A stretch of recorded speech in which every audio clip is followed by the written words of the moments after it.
All right, man, peace. So for many of you brothers who've been on my channel for a while, you know that one of the main motifs or themes of my channel is the importance of the so-called black man understanding exactly what his role is in this society, as opposed to what they teach him it is. Now, when you understand that there's a supraliminal and a subliminal level of understanding, as well as message receiving, they tell you that they want you as a man to be a father and a husband. But what the subliminal message always is to men, especially the so-called black man, is that you're not essential, that you're really not relevant unless you're doing something to exalt the woman, especially by providing your seed to the woman so that she can take over from there and assume her mother goddess archetype. And that's why it's of the utmost importance that the so-called black man understand these things and try to controvert many of these agendas by thinking ahead of time when it comes to what type of woman he wants to inseminate, what type of woman he wants to be with, and how he's going to raise his son or his daughter. Because they don't want you to raise your son or your daughter in this society, no matter what they say, no matter what the mainstream media tells you or what so many of these so-called women tell you. They really don't want you to be involved in your children's lives at all whatsoever. It's very obvious if you have any form of understanding or comprehension when it comes to how you interpret all of this outside stimuli. They say, well, the so-called black man does not want to raise his kids. And then they'll say, she's a strong woman, she can do it by herself. Well, what are they teaching the woman?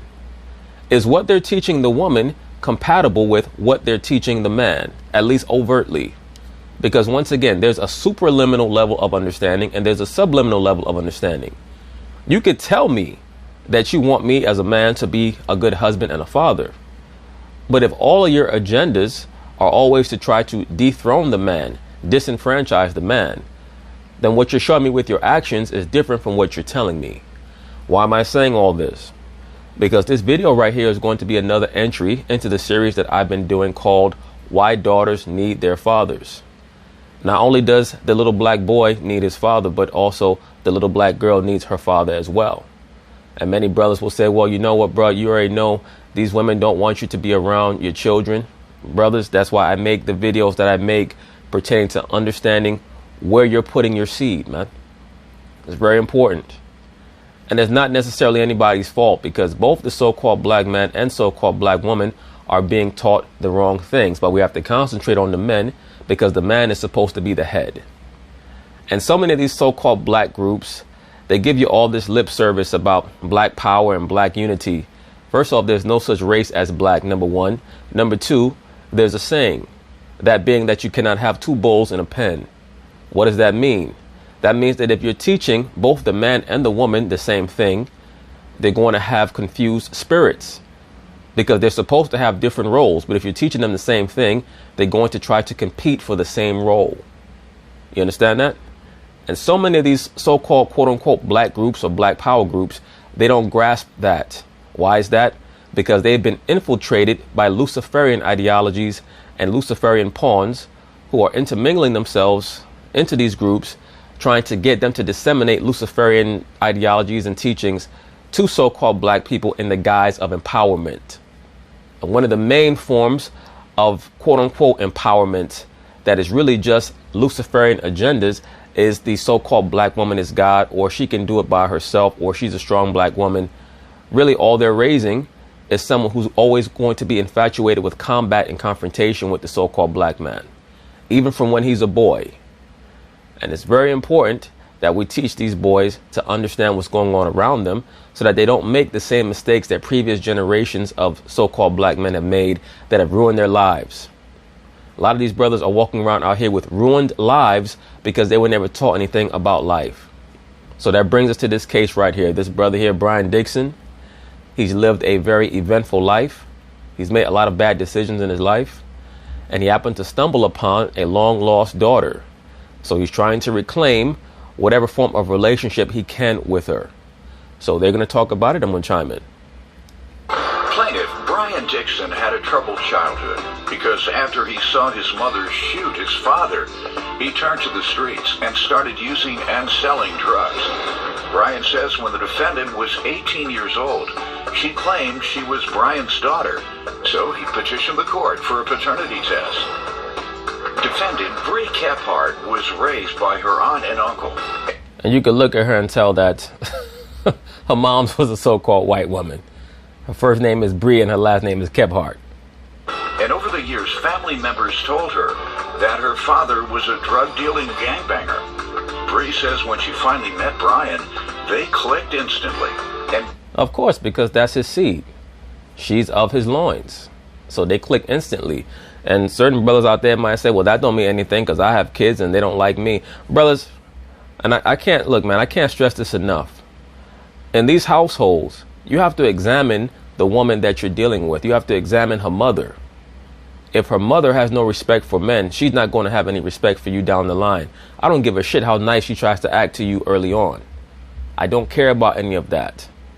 Your woman has to come from a long line of females who are accustomed to living in a home with a man. If a woman is accustomed to being raised in one of these black matriarchal environments, she's not a wife. That's a concubine. All right? That's all that is. Might not even be that. But brothers are always trying to make the best of a situation. We have to understand the real world before you can try to inject any form of idealism into your life. You have to understand what the realism is. What is the reality? And Bree hopes the DNA test will prove he is her biological father. All rise. This court is now in session. The Honorable Judge Greg Mathis presiding.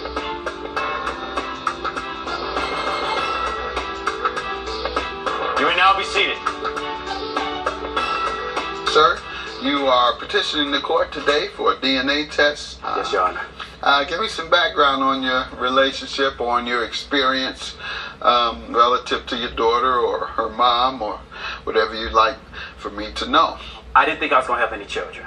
Around about 6, 7, I'm sitting in the backseat of the car. I watched my mom shoot my father.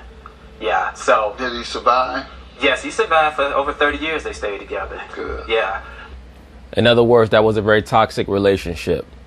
And I'm not going to try to say that one party or the other was at fault. Who knows? His father might have been a quote-unquote woman beater, or his mom might have been a psychopath. Who the hell knows? But so many of our people are raised in these toxic environments today that they think that it's normal or that it's regular for a woman and a man to always be at odds with one another in the household, fighting, scrapping, stabbing one another, shooting one another. And it's not normal. Brothers, we have to change that paradigm. And it starts with you understanding what you're supposed to accept. What do you accept or allow in your life? And many times we become so accustomed to negative exchanges because of how we're raised. We're accustomed to see people going back and forth fighting and all these other things as children. And then we become adults and we think that that's a normal part of a repartee with our significant other or with our children. And it's not. And it's because our people do not have a strong culture. In other words, we don't understand what's correct and why it's correct. All we do is take what the Caucasian tells us on television and we try to adopt it and adapt it into our own lives, and it doesn't work. That's one of the main reasons why there's so much tumult between the so-called black man and black woman, because the so-called black woman has embraced feminism. And now she's taking it back to the so-called black community and she's trying to get the so-called black man to accept it as well. And it does not fit in his spirit. But because he's not being taught anything as a man, he's confused. He's taken this ball of fake ideologies and fake rhetoric about liberalism and accepting all of these lifestyles and life choices, and he's trying to make the best of it. So now he's become a simp. Due to the black man simp programming, now he cannot change many of these negative cycles that are going on in his community. All he can do is complain. But it was like a real Trauma. difficult situation. Yeah, you know, and one thing for sure, whenever you're in a situation where the mom loves the person no matter what, you can't go jumping on that person because they're going to always be together. In other words, what he seems to be acknowledging is that his father was probably beating the hell out of his mother. So the streets took over me. Running around in the streets, things was bad, got to selling drugs. I even used drugs before. And it was getting real bad. I'm on the street one day, down here spiraling my life. A guy decided to shoot at me. He missed. I shoot him back. I did not miss. So I had some friends in the neighborhood. They hid me. They hid me for a long time. Now, me, Your Honor. Did he survive? Yes, oh yeah. My mom, ex-cop, she taught us how to shoot. I hit him in the elbow and his knee. I was not trying to do no. He don't need me to deny by me. That's God's choice. So later on down the line, by them hiding me, from that shooting, I feel I'm like a Chinaman. If you do some good by me, I'm in debt to you until I pay back the favor. So in other words, if you're a Chinaman, that's the only time that you feel like repaying your debts. That's another example, tacitly, of him admitting that he associates a lack of integrity with his own people, but he associates integrity with another race. That's how I feel. I got to respect you until I pay you. You heard that that's Chinese culture? Yeah, that's what I... Thank you, sir. Thank you, Judge Mathis. But overwhelming. Yes, that they real devoted to when someone showed them respect and love, they devoted to that person until the debt is repaid. The reason I say that because otherwise it's a stereotype. Right. You're not Chinese. How you know how they feel? Thank you, sir. How you know how Chinese feel? You correct. So I'm just clarifying that people use stereotypes. Thank you for checking me on my say black men don't care about their daughters. Right. And that's not true. Here we got one such as you have come in here to make sure. And because you don't want to miss anything, obviously, because she's too old for child support, I suppose. And so you're not trying to get out of child support, I don't assume. Let me hear from you. Give me some background on yourself. Alright, so throughout my childhood, I lived with my aunt and uncle, and I didn't know my dad at all. And most of my relatives were saying that he was this horrible person and that he sells drugs, he's in a gang, I should not get to know him at all, and it made it... Well, I have news for you. Based on his testimony, your relative wasn't lying to you. It made a big influence on me, saying, okay, I shouldn't keep in contact or even try to contact him.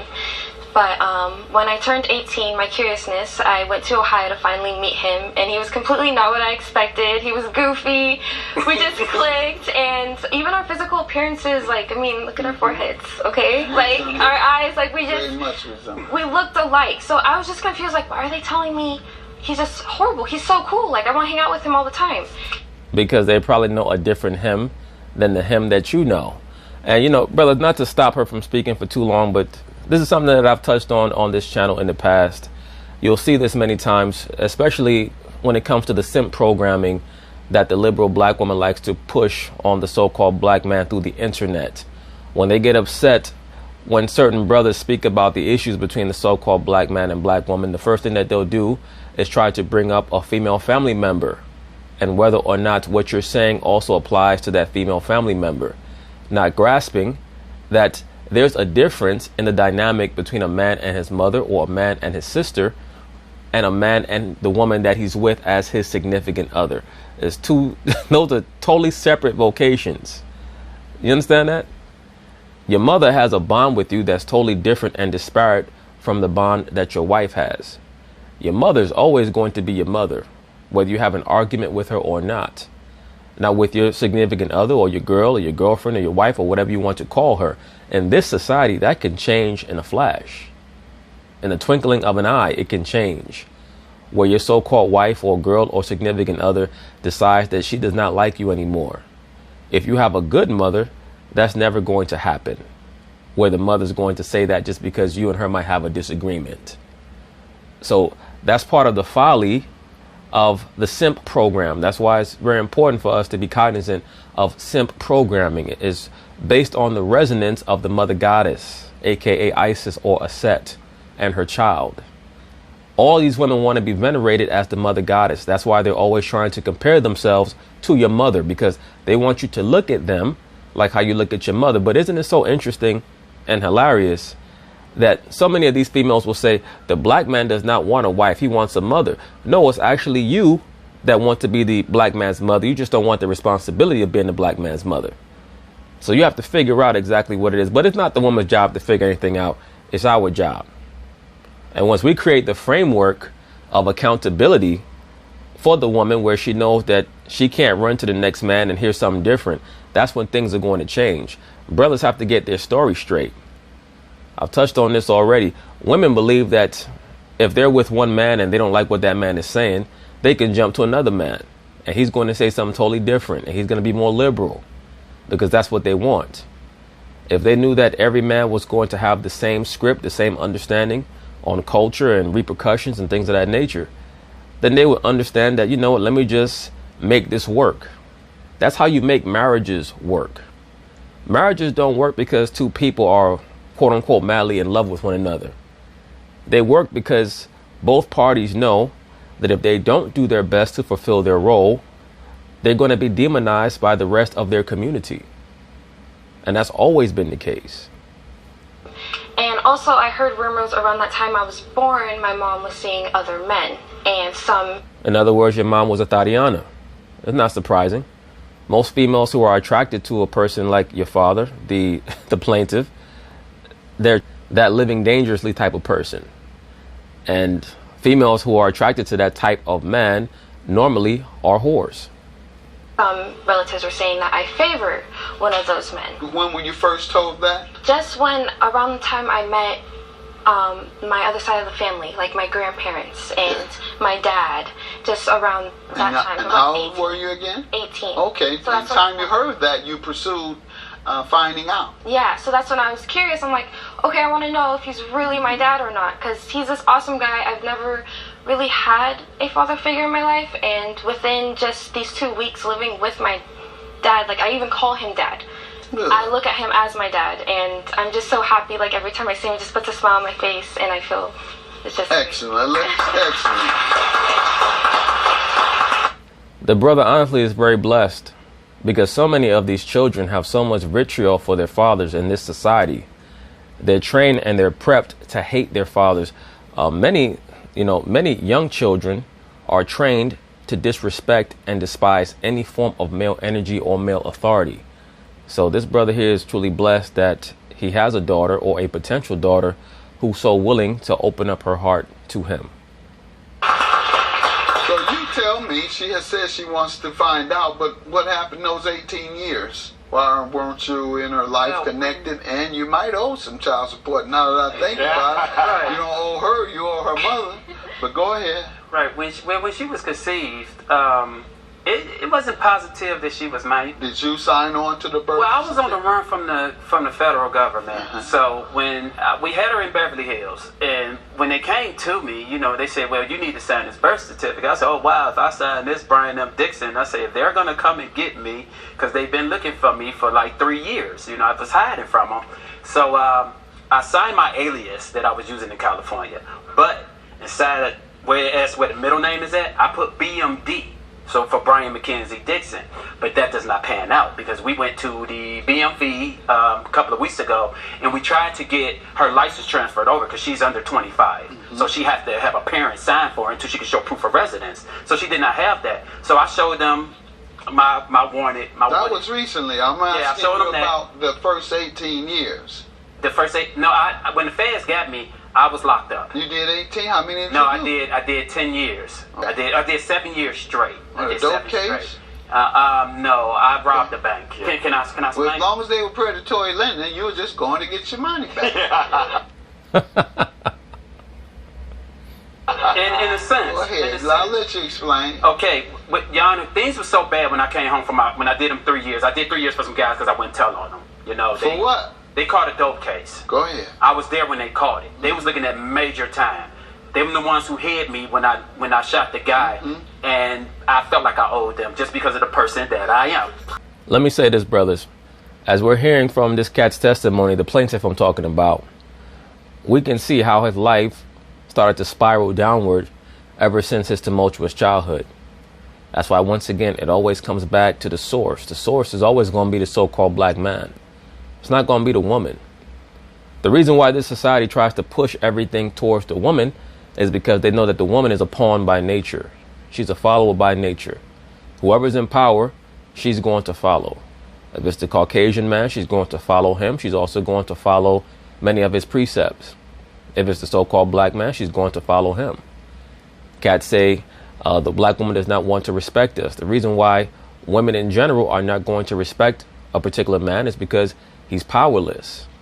The so-called black woman views the so-called black man as being at the bottom of the totem pole.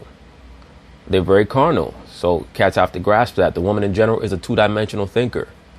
So it's up to us to ascend to that three-dimensional level of thought and try to pull ourselves up and do what we have to do to make ourselves precious and valuable. Because then the woman's going to turn back to you if that's your concern. If that's not your concern, then you should not be worried about it. Either way, just getting back to the point, because this brother here was raised in such a corrosive, acerbic environment, acidic environment, he saw his mother shoot his father.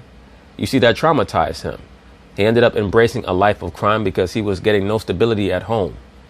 That's why I tell cats, man, don't have a child unless you have your own place, your own home, steady job, preferably career, so on and so forth. Cats go out and get these broads pregnant and then try to act as if they don't know why there's so much instability in their life. You're the one who initiated that by making that bad decision. Let's get to the bank robbery. So I robbed the bank. When? At what point? When you were being stashed away by your buddies? No, I had did another robbery before that, so I was on the run for something. How many banks have you robbed? Your Honor, Why you gonna ask him a question like that on national TV? That man not did a stint on his damn self. I'm 45 now, and to be honest with you, my memory only go back so far, and I can just remember the one that they arrested me for. I can't remember no other bank. I don't care how hard I try to remember, Your Honor. I just can't remember. But I know the one that I did a time for.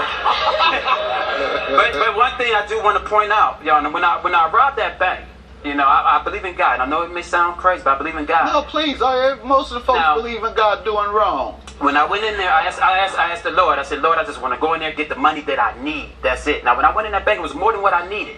I only took what I need. That's it. I didn't touch nothing else. I only needed like a couple of grand to get out of town. That's all I wanted to do, get out of town. And that's what I did. I got out of town. And that's when I met her mom. So you knew there was several $100,000 in there, obviously. And I did not touch it. When I went in there, Your Honor, I jumped over the counter because I don't use no weapons. I don't use no weapons. Go ahead. I run straight in because I don't believe in hurting nobody for financial gain. I don't believe in that. Right. So I run in the bank. I just jump over the counter and I'm fast. I was fast then. I'm old now. So I hit all the tellers. That's it. I get what I need. That's it. And even if the cow open with all the money in it, I don't touch it. I don't touch that. I only get what I need and I'm gone. You know. So I took off to California because I didn't want to live that life I was living in Cleveland no more. And that's when I met her mom. But you know, things turned toward the worst. Get in the hospital. When she came out, I'm the one cut her cord. But as I'm looking at her, I had it in my heart like I want to believe she's mine. But as I'm steady staring at her, she didn't look like she was mine. I don't know what. She probably came out white as hell. That's probably why the brother's saying that. I'm not going to call him light skinned per se, but he's on the lighter side. And based on how his daughter looks, the mother's probably a Caucasian. So the baby probably came out white as hell. He probably said, "No, that ain't my baby. That baby's daddy is Zach Morris from Saved by the Bell." I don't know who you trying to fool with this bullshit. What a baby looked like, whether it's yours when they first I come know, out. but I was young. Give them a couple of months. Right. Go ahead. Right. Then what? I stayed. The feds told me they let me stay with her for 9 days, and they said, Oh, you did a 7-year bit. At the end of that, how old was she? I didn't see her again until she was 18. The uncle and aunt had custody of her. I couldn't get in contact with them. I had no contact. They didn't have no contact with me.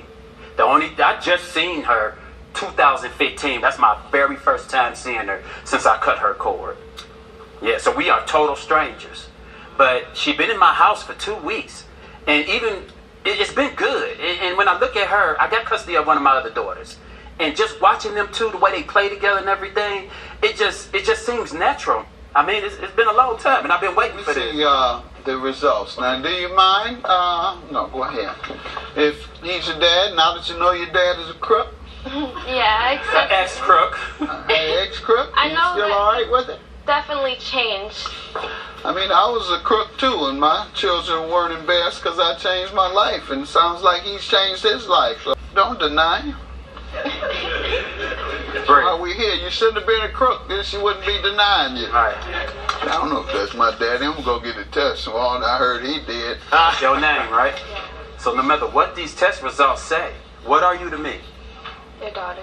Huh? You're gonna make me Okay. cry. You know where we at. You know where we at. We had that talk. You promised me. You promised me.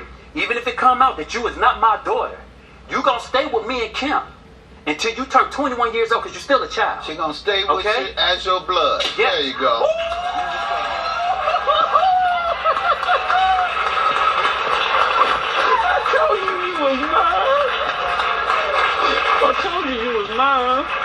I told you you was mine. What did I tell you? I said you mine. You mine. You mine. That's what's up. Me? Yeah. I feel as I felt the 2 weeks she been there, I knew this was my daughter. But no matter how much a man may think a child is his, you gotta have that proof. You need that proof. And now, hey, we just go forward from here. Yeah. That's all we do. We go forward. That's all we do. Yeah. We go forward from here. That's it. I'm very happy for the brother. That's great for him. Hopefully he can reclaim all the years that they lost. But just getting back to the point, brothers, you know, a lot of us complain about the issues that we have in our family life with children, if you happen to have children, or with your quote-unquote baby mamas, or with your wife, or what have you. We have to understand the program, and we have to stop approaching these various issues and paradigms that have been created. We have to stop approaching them emotionally and start approaching them pragmatically and logically, so that we can controvert, change, alter, recalibrate what's going on. And it starts with the man. It does not start with the woman. It starts with the man. The woman is a follower. I don't care how she's programmed. She could be programmed to be liberated and free and all that other silly shit. She's still following someone. She's following the liberal Caucasian woman. She's following the television. But once she sees that the man is no longer abiding by her nonsense and following behind her in her confusion, and that we're going to start making demands of the woman because we're making demands of ourselves, then we can start to correct things a little bit in this Babylonian society until this structure starts to collapse in on itself, because that's all it's going to do eventually. But in the meantime, we can try to do better. That's the point. And yes, the daughter, she needs her father just as much, if not more, than the son does, because the daughter is going to look for a man who reminds her of her father, especially if he's responsible and set a very high standard with his own conduct. And I'm talking about in his ability to use foresight and provide and instruct, right? Our children are going to look to us for instruction and for correction and things like that. And if you're just a basic dude who just sits back and plays video games all day, and you know you have the mind of a child, they're not going to respect you. And also, even if you're an erudite mind, if you're someone who is extremely sharp, if you choose to procreate with a female that does not respect the masculine principle, there's still a good chance that your children are not going to respect you. So that's why it's of the utmost importance, man. And you have to really, really test these females. You got to really watch them, because they hide a lot of different energies within themselves until they know that they can do what they want. But anyway, peace.